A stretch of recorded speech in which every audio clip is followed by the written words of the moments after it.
नमस्ते। इन खबर देख रहे हैं। 21 नवंबर को अमेरिका से एक खबर आती है कि अडानी ग्रुप के ऊपर घूसखोरी के आरोप लगे हैं और लगभग 6 लोगों के ऊपर एफआईआर दर्ज की जाती है और अरेस्ट वारंट जारी किया जाता है। अगले दिन एक और खबर आती है कि अफ्रीकन कंट्री केन्या में जो अडानी ग्रुप के $1 बिलियन की डील हुई थी उसे कैंसिल कर दिया जाता है। और आज एक और खबर ऑस्ट्रेलिया से आती है कि ऑस्ट्रेलिया में अडानी ग्रुप के खिलाफ कहीं ना कहीं भेदभाव के आरोप लगाए गए हैं और वो पूरा मामला मानवाधिकार के पास पहुंच गया है।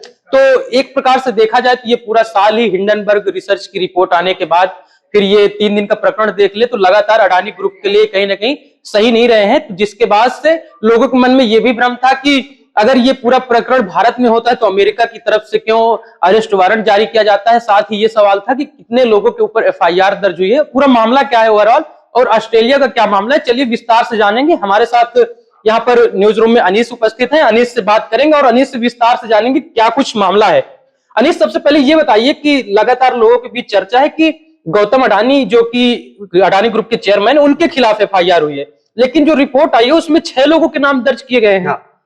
देखिए, पूरा जो मामला है अडानी ग्रीन एनर्जी से जुड़ा हुआ है, जो कि भारत में ग्रीन एनर्जी का टेंडर लेने के लिए ऐसा आरोप लगाया जा रहा है कि $265 मिलियन का इंडिया में जो बड़े वरिष्ठ अधिकारी थे उनको घूस दी गई है, ऐसा आरोप लगाया जा रहा है यूएस की फेडरल कोर्ट की ओर से।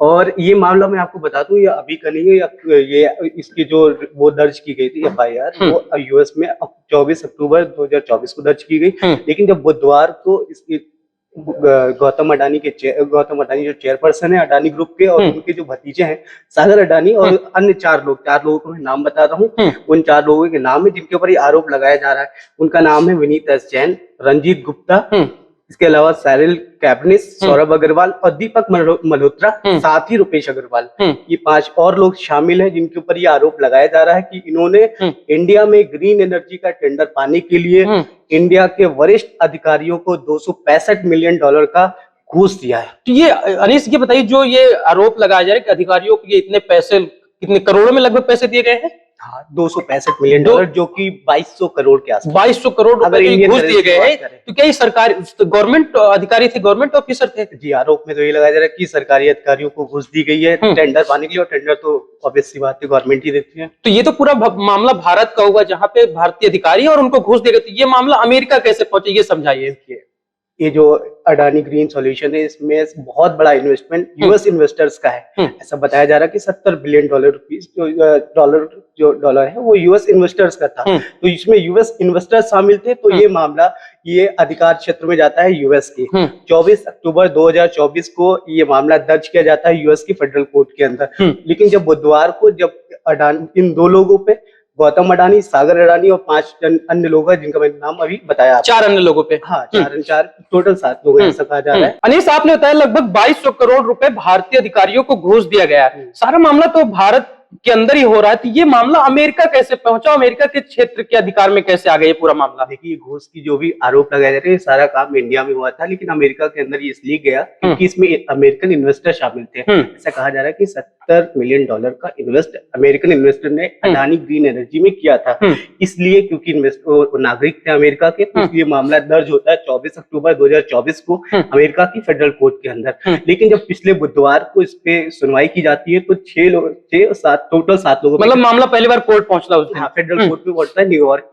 और उसके बाद जब बुधवार को इसके ऊपर सुनवाई होती है 24 अक्टूबर के बाद से, जब इस पिछले बुधवार को, तो इसमें गौतम अडानी, सागर अडानी और अभी जो मैंने नाम बताया, अन्य नाम बताए 4 या 5 जो भी, उनके ऊपर अरेस्ट वारंट जारी किया जाता है। लेकिन अभी आरोप सिद्ध तो हुए नहीं, केवल आरोप लगाए गए। हाँ, अभी आरोप लगाए जा रहे हैं। लेकिन ऐसा कहा जा रहा है कि वहाँ के जो जांच एजेंसी है, वहाँ की, जैसे अपने यहाँ विजिलेंस कमीशन होती है जो करप्शन पे जांच करती है, वहाँ की जो एग्जीक्यूटिव करप्शन एजेंसी है वो जांच कर रही है, वो ऐसे प्रूफ भी दे रही कि यहाँ पर घूस दिए गए। अच्छा, सवाल ये भी उठता है कि भारत में विजिलेंस टीम होती है जो इन सब चीजों पे नजर रखती है, तो भारतीय विजिलेंस टीम के नजर में ये सारी चीजें नहीं है। अगर ऐसा हुआ है तो कहीं ना कहीं विजिलेंस कमीशन भी इसकी जांच कर रहा है। अच्छा, इस पे मुद्दे पर पूरी जांच कर रहा है। हाँ, विजिलेंस कमीशन, उसका उद्देश्य ये, उसको बनाया ही इसलिए गया है कि करप्शन फ्री इंडिया जो उसका मोटो है। अच्छा, इस पर अभी कोई ये भी अपडेट आया है कि अगर ये आरोप सिद्ध नहीं होते अमेरिका की तरफ से और निराधार बताया जाता सारे आरोप, तो क्योंकि अडानी ग्रुप को नुकसान तो हो गया, जैसे शेयर मार्केट देख रहे थे लगातार कैसे लोअर सर्किट पे गए, गिर गए,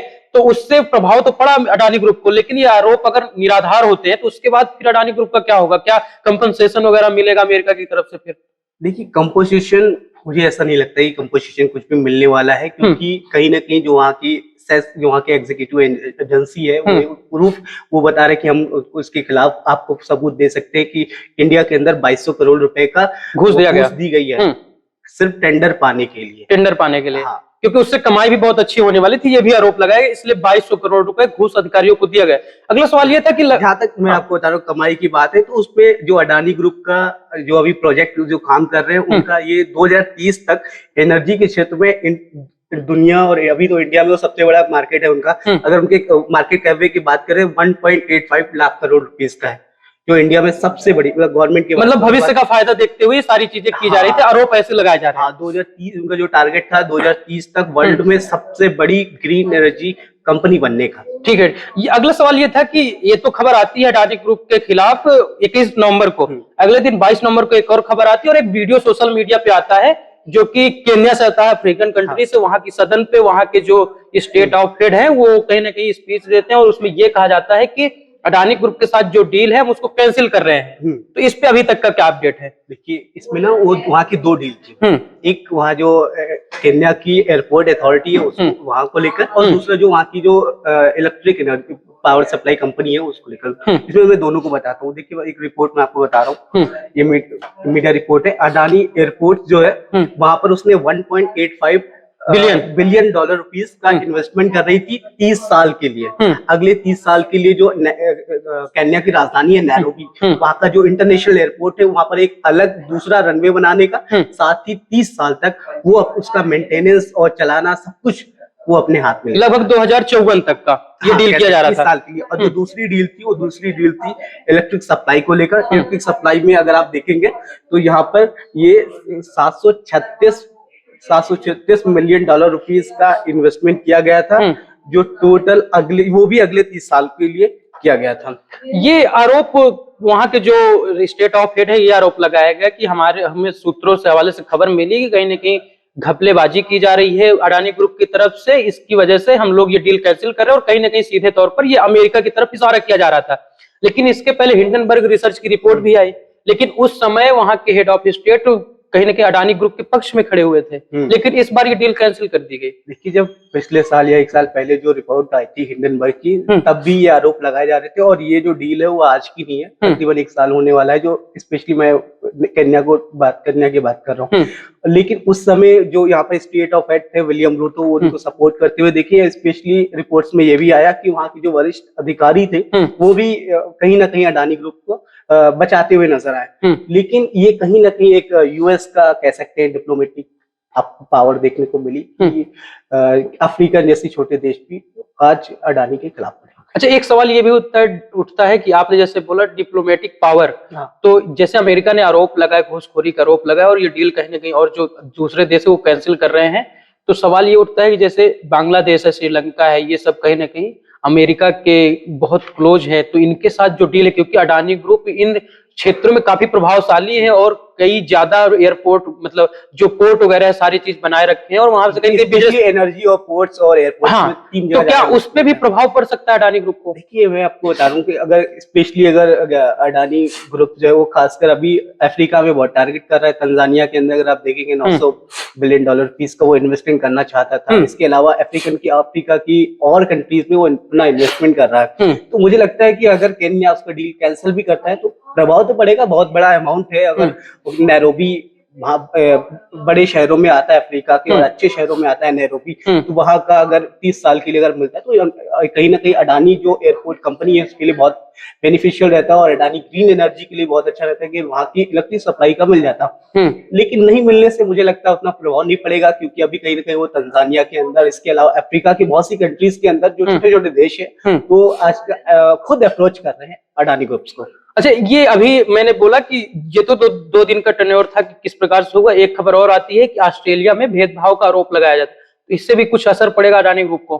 कहीं ना कहीं ये पूरा मामला मानवाधिकार के पास पहुंच गया, और ये आरोप लगाया जा रहा है कि एक विशेष जनजाति है और वहां पे जो कोयला खदान अडानी ग्रुप के हैं, वहां पास में एक झरना है जहां पे लोगों को जाने से रोका जाता है और उनके साथ भेदभाव किया जाता है, जिसके बाद से पूरा मामला मानवाधिकार के पास पहुंच जाता है। मुझे नहीं लगता कि इस पे कोई प्रभाव पड़ेगा, इसलिए नहीं पड़ेगा क्योंकि कहीं भी कोई भी अगर गवर्नमेंट कंपनी या बड़ी कंपनी होती है, वहां पर अगर आप इंडिया में भी देखोगे तो रिस्ट्रिक्शंस होती है, जाने नहीं दिया जाता। आप आप एनटीपीसी के बहुत बड़े बड़े कंपनीज हैं, रिसर्च इंस्टीट्यूशन है, आप नहीं जा सकते। तो मुझे नहीं लगता कि इस बात को, मानवाधिकार में गया अच्छी बात है, अगर किसी भी जनजाति या जाति को रोका जाता है जातिगत आधार पर या उसके रेस के आधार पर रोका जाता है तो गलत चीज, लेकिन मुझे नहीं लगता ऐसे इन्वेस्टमेंट या उनके कंपनी के मार्केट कैप पे कोई असर पड़ेगा।